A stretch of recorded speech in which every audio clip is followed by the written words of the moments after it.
Good morning, Mike here, Mike's Pressure Washing, Trenton, Ohio. We are in Cincinnati at this moment to wash one of four on the schedule today. Two-story raised ranch style home. Got a little bit of height to it, but nothing terrible. Hey, I just want to take just a second and talk to you about customer care. In fact, I want to spend a little bit at each stop. Speaking of customer care, I have a personal illustration that actually happened just this morning. And then I have also an illustration that I want to give about a TikTok video that I saw just last night. In fact, let's start with that.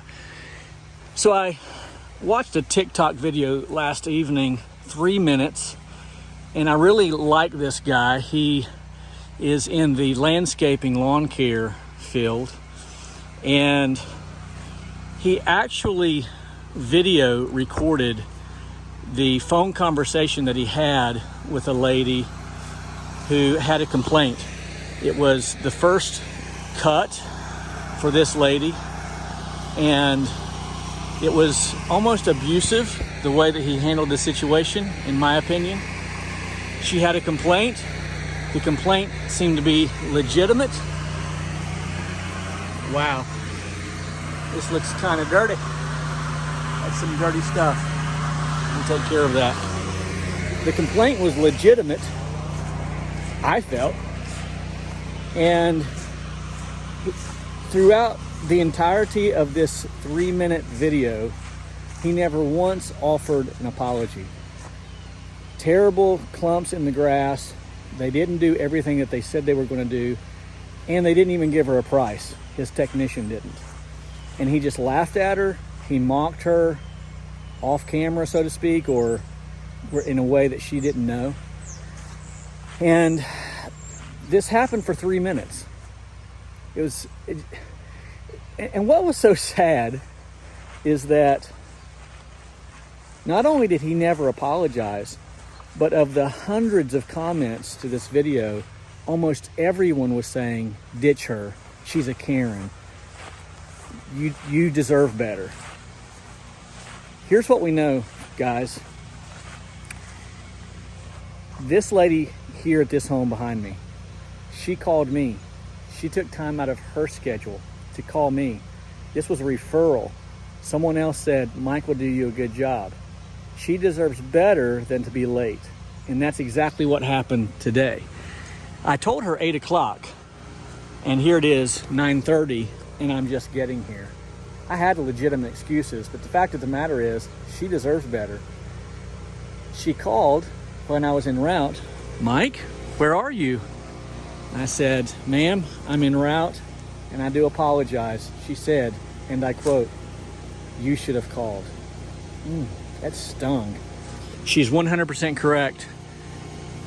So she is going to get a free deck wash.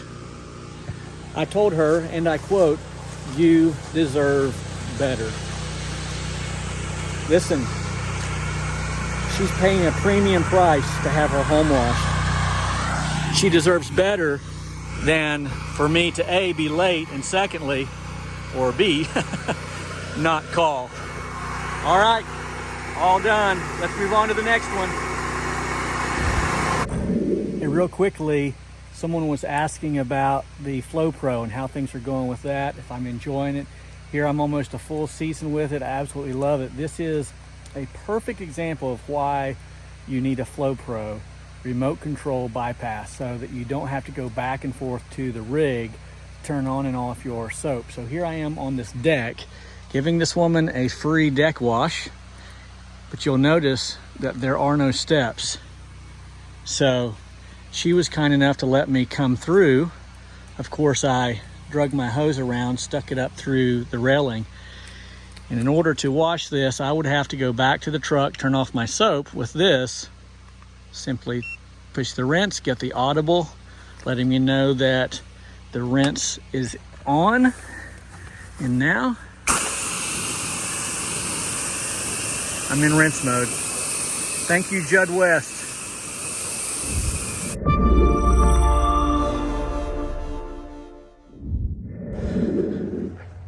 right, here we are in Fairfield, Ohio for stop number 2. Simply doing this small driveway, little walkway, and I always do the walkway up front at no additional cost. The problem here is that this is relatively new concrete, just less than 2 years old, more like a year and a half. So there's some concern that there'll be swirl marks from the surface cleaner. I'm going to pre-treat it first with about 4 or 5%, just let that dwell. And then I'm going to start the surface cleaner with a very low pressure, and hopefully I'll have no etching whatsoever. Real quickly, just revisit our conversation from earlier, and we will be doing this again at each stop on customer care. The nice lady at the last stop where I showed up an hour and a half late because I scheduled that incorrectly. Guess what? She gave me a $50 tip. So, all right, so there you have it. And we are all wrapped up here at stop number 2. Let's go to stop number 3.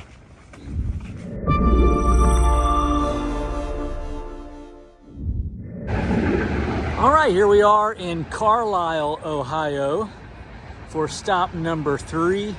This one's quite dirty. Got lots of organic growth on all of the corners where any brick is seen, and it's quite dirty. So this should be a fun little project, and I think I'm going to enjoy it. You see more organic growth here. I'll be using the roof pump on that. Lots of green here. This will make some nice before and after pictures. All right, once again, revisiting our thought on customer care. You and I both know that the saying the customer is always right is not really right.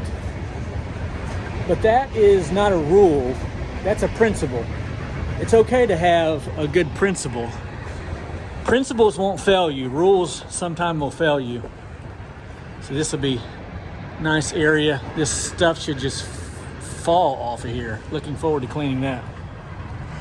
If you understand that that is a principle and not a rule, then you're already well ahead of the game. Because when you have it as a mindset that Miss Johnson is right, then you go into it believing that you can make it right, that you can make her happy. And the idea is to be agreeable at some point, to find yourself on the same page. So in this industry, from time to time, I'll find myself apologizing, owning my mistakes, and just saying, Miss Johnson, I'm sorry, you're 100% correct. I was wrong, you're right. What can I do to make it better? And when she comes back with an argument and say, again, we're on the same page here. I think you're right.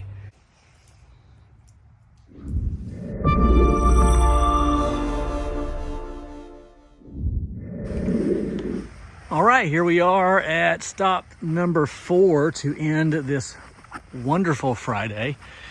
2-story raised ranch, not terribly dirty. And if these homes here weren't here and a few others, you'd see my house. I live about 3 blocks away. Kind of dirty, but not terrible. Okay, so one final thought on this idea of caring for the customer. Customer care. It's customer care day. Every day should be customer care day.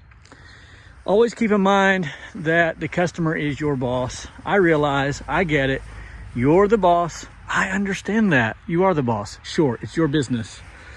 But keep in mind that there's an alternative to you having to deal with cranky customers. There's an alternative. You can go work at the factory. Ooh, I just kind of said that. Hey, props to those who say, I like the factory. I like the factory too. It's not bad work, just not for me.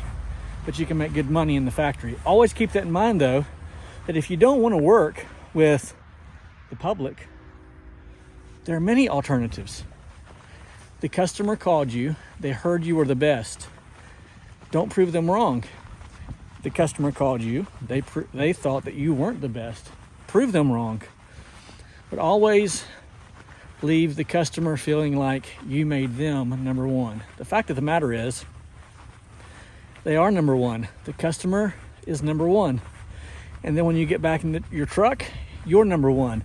When you get home, your family's number one. Actually, God is always number one. We know that. I'm speaking in generalities here. The only real way to maintain a proper business that functions in society, we call this a service industry type of business. The only way to really do this is to put the customer first. When you do that, you'll always have customers. Chase 5-star reviews. If you're chasing 5-star reviews, everyone wins.